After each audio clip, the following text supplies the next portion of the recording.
Good afternoon.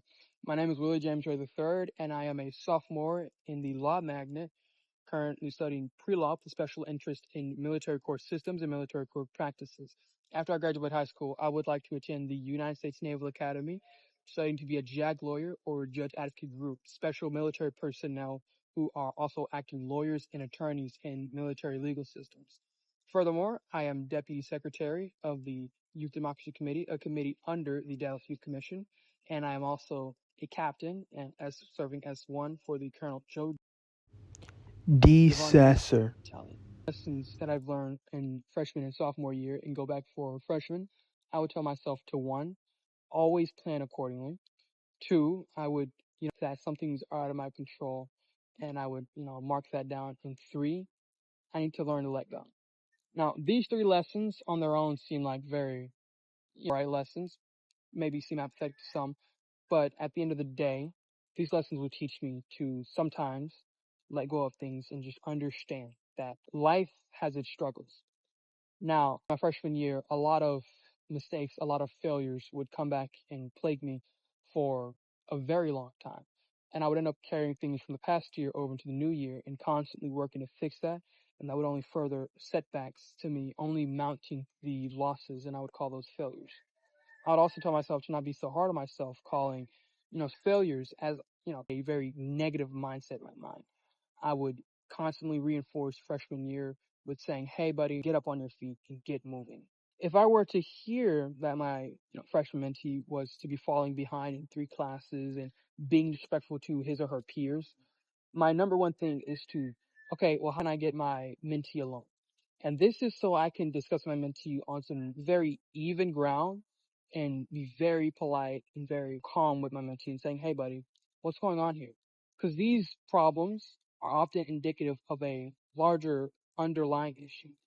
This larger underlying issue I would not know, but I, as a mentor, however, will have to sit down and have these difficult discussions with my mentee to discuss, hey, what's going on here? Because as a mentor, I am there for the safety, well-being, guidance, and prosperity of my mentee. I'm there to not only encourage growth, but also point out flaws and help my mentee to say, hey, I can carry you here. Number four, if my mentee were not to be responding to my text, that's okay. I would say that's okay. Because my mentee doesn't have to constantly respond to me. It's just my job as a mentor to reach out to that mentee and, cut my hand to them and say, hey, I am here. As a mentor, my job is to be present and to be attentive. So whatever my mentee needs me to be, I need to be there. I cannot give up on my mentee just because my mentee says, I want to do that. And that's all right. Sometimes it takes people more time to open up to me. Other times, people they're either way it goes, that's fine with me. I am working at the pace of my mentee and I am there to guide them in their journey. Now, which three of the three teams would I, be part of? I would like to be a part of academic team. And I say I'd like to be a part of academic team because over the past 2 years, I've noticed sort of general breakdown in the order or a lot of lack of emphasis on not only academics, but just on care for themselves and constantly needing that support that's lacking for many of them. I've seen this in my peers in, the mock trials where they're constantly trying to improve themselves and have only turned themselves into like these deprecating weapons, or in math class where they're, put down for making a mistake. As a mentor, I am constantly there to help build them up. And so being a part of academic team will help me to reinforce what my mentee needs or what, mentee needs to be a guidance, to be a post, a tethered for them.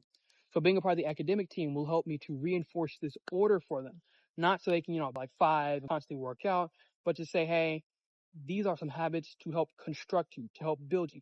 Because over the 4 years you're in high school, my main job will be to help construct into a better individual and to construct you into a more effective person. Not only so you can go into the job market, so you can be effective for your peers, and so you can go home at the end of the day, understand that, you're in the effort. And finally, what qualities do I think are important for a mentor to have, and how do I embody these? So I have three qualities. Number one, I believe consistency is always key. Number two, I believe showing up or being present. So being present is another quality. And finally, I believe that discipline, or, discipline, but having that, how do I say this, drive.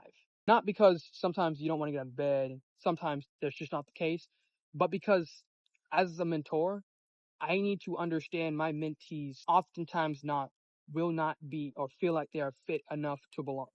And so as a mentor, my job is to reach out and say, hey, come with me across the water. You will not drown. Thank you for your time. And I am Willie Ray. Thank you for listening. As always, God bless and have a good one.